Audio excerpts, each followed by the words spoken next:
American opinion is flagging, and an exploit is needed to shore it up. A daring plan is devised. An aircraft carrier, the USS Hornet, will attempt to get as close to Japan as possible with a squad of 16 B-25 bombers. This is the first time that such large planes will be taking off from the compact deck of a carrier in battle.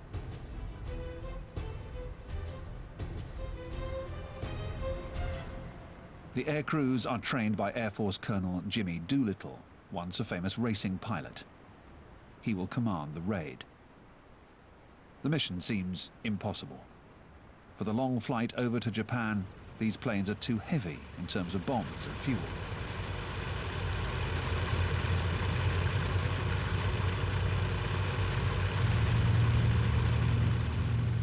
But they succeed in taking off.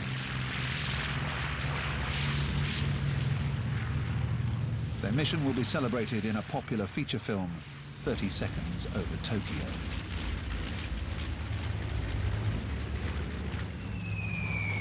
They drop 16 tons of bombs and cause only minor damage, but it is a huge slap in the face for the empire of the rising sun.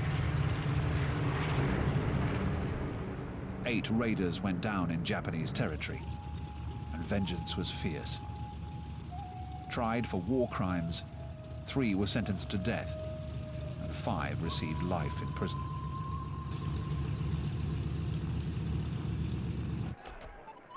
For the Prime Minister, General Tojo, and for Admiral Yamamoto, the American raid proved that it was necessary to extend their defensive perimeter to the east. Their plan is to take Midway, an American military base in the middle of the Pacific, and then capture Pearl Harbor, as they should have done 6 months earlier. What the Japanese do not know is that the Americans have successfully broken their secret military code and are therefore aware of the plan. As a result, the US Commander-in-Chief, Admiral Chester Nimitz, prepares to defend Midway. He has fewer aircraft carriers than Yamamoto, but he brings them all over to set up an ambush.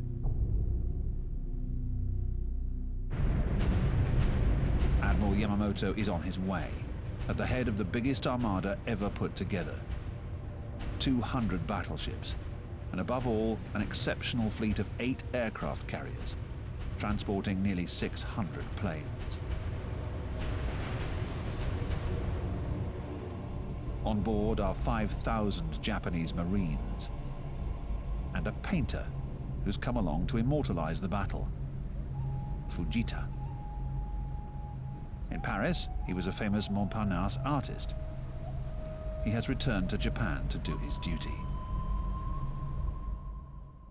On the American side, it is the eminent director John Ford who will immortalize the defense of Midway Island. On the eve of the battle, he recreates the atmosphere of his westerns before the final shootout. The Marines know that the attack is slated for the next day.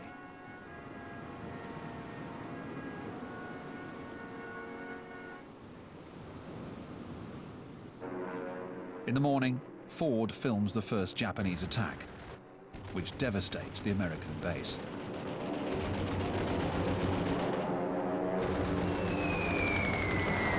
The Japanese bomb explodes a little too close to the filmmakers, seriously wounding Ford. Ford would later recall the Marines saying, "My God, that one was close." He would also recall, "The Marines with me, there were kids from 18 to 22, and they were the calmest people I've ever seen. I figured then, well, this war is practically won."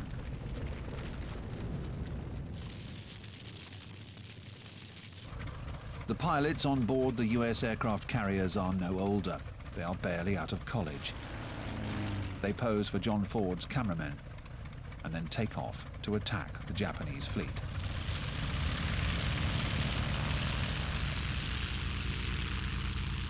Torpedo Squadron 8 will strike first. One of its pilots, 25-year-old Lieutenant George Gay, nosedives over the Japanese fleet.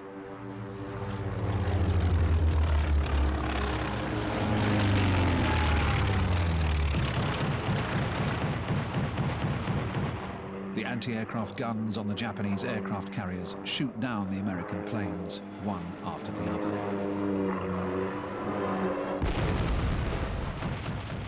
George Gay flies low over the waves. He is shot down. He surfaces in the water, miraculously unhurt. A few hundred yards away, he can see the feverish activity on board the Japanese aircraft carriers. Planes are being fueled and bombs are being loaded in preparation for their second wave of attack. At that very moment, another squadron of US bombers flies over the Japanese ships. An incredible stroke of luck. They sink 4 Japanese aircraft carriers. George Gay, still in the water, recalls, "I found myself in the middle of the Japanese wrecks and the sharks. I saw the Japanese planes coming back from their first attack on Midway. They were looking for their aircraft carriers, the ones we had just sunk. So I saw the Japanese pilots, who had by now run out of fuel, landing in the water."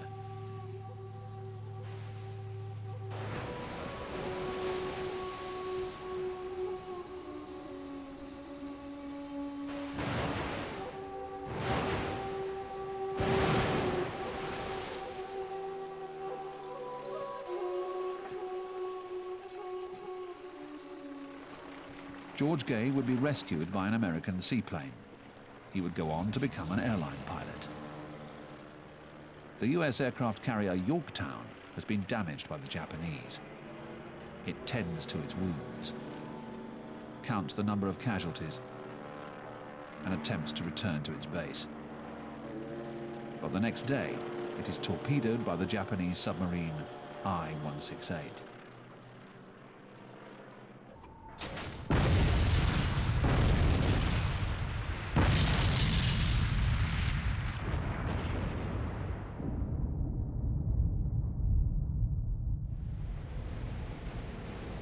The Americans have lost an aircraft carrier, but the Japanese have lost 4.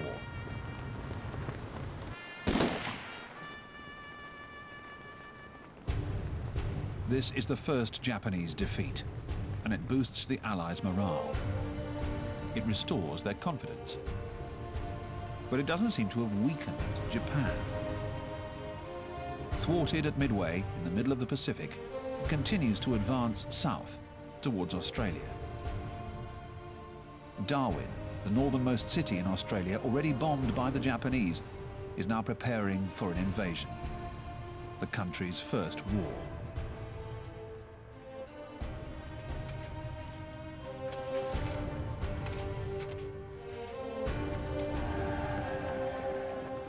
The Australians will attempt to counter the Japanese, who continue their expansion, invading New Guinea, an enormous island practically impenetrable, which until then had mainly attracted explorers.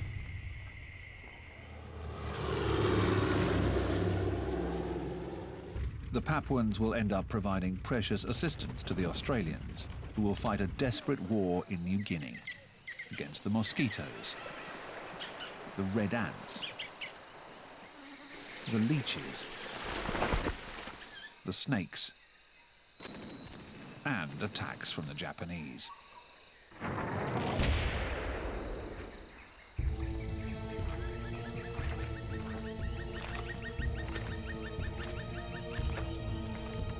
But it is the island of Guadalcanal that now concerns the Americans. One of their reconnaissance planes has revealed that the Japanese are building an airfield on the island, another threat to Australia.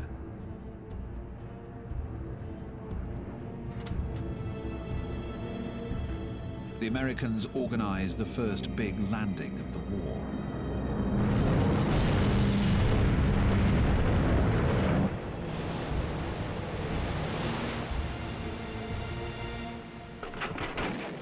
Initially, on the beach, the Marines do not encounter any resistance and head into the jungle. One of them, Edwin Morgan, reports, "We were getting to know the jungle. It was full of suspicious noises that were frightening. I was afraid. But we said to ourselves, there's no reason for the Japanese to be better than us. They all live in cities. There are no jungles in Japan.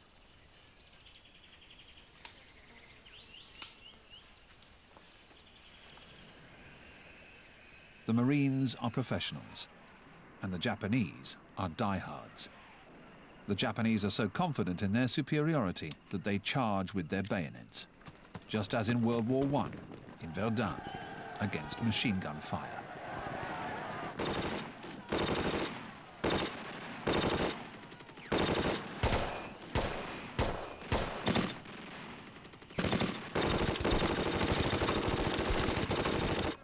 With the same result as in Verdun, a bloodbath.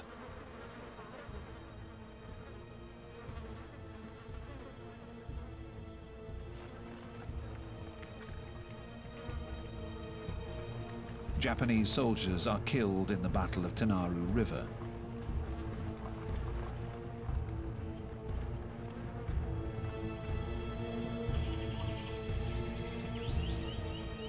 After that, the Marines are able to capture the airfield. They secure it and enlarge the runway for the first planes of the airborne Marines, called the Black Sheep Squadron.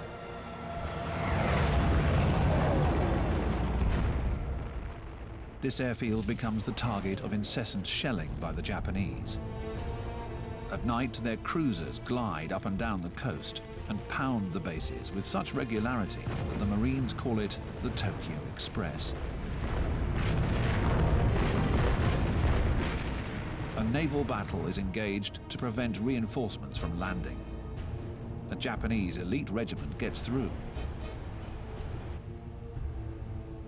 These Japanese Marines are fearsome warriors, but they go off to war without any defense against tropical diseases.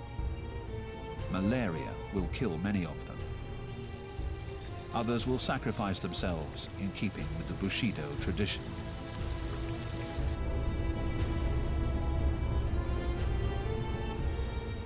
Their commander, Colonel Ichiki, reminds them of the samurai motto: duty is heavy like a mountain, but a soldier's death is light like a feather.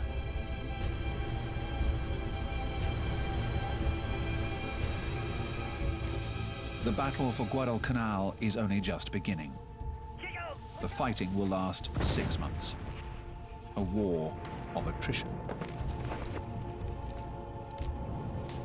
The US Marines feel that they are trapped in what they call a green hell. They too are ill. Their wounds become infected. But this is only just the beginning of their ordeal.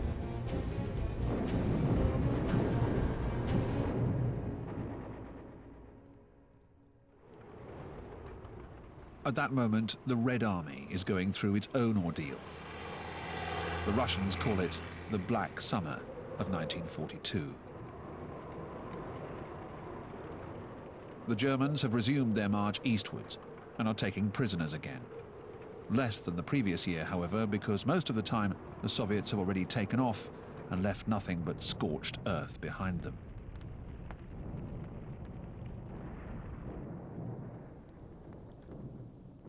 Hitler thinks they are fleeing, but it is in fact an order from Stalin.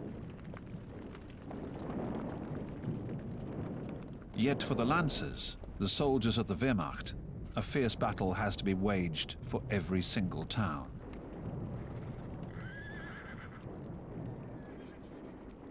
Major Hoch of the 18th Infantry Regiment writes, "The new recruits are not used to this kind of fighting.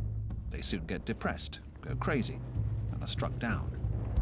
On the 8th of August, we lost 35 young men like this, out of the 50 who were killed in the 6th Company."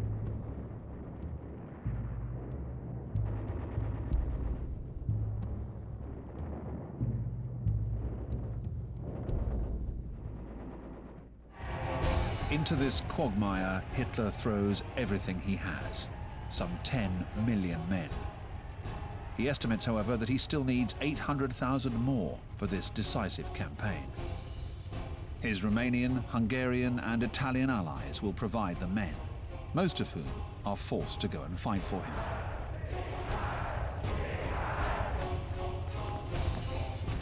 Of the Italians forced into war by Mussolini's megalomania, 300,000 would be killed.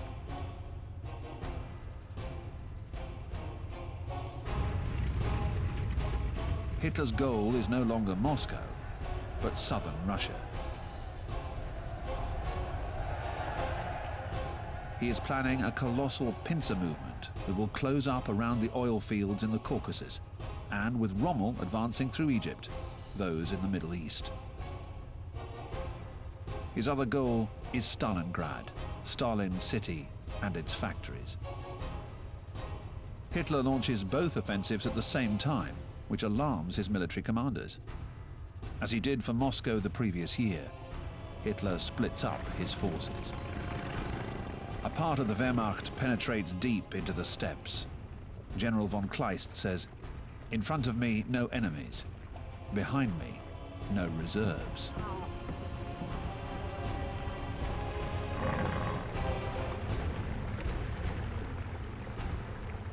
They reach the Caucasus Mountains.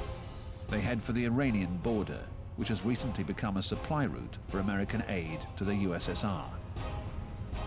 They will never reach it. In the meantime, the rest of the German forces, the 6th Army led by General Paulus, is marching towards Stalingrad.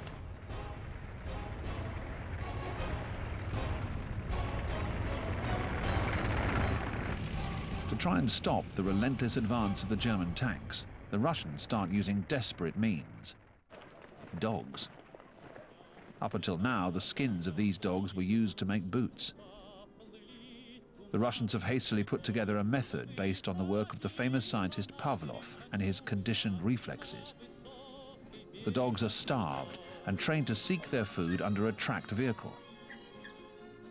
They are strapped with remote-controlled explosives and freed at the last minute when a German tank comes into view.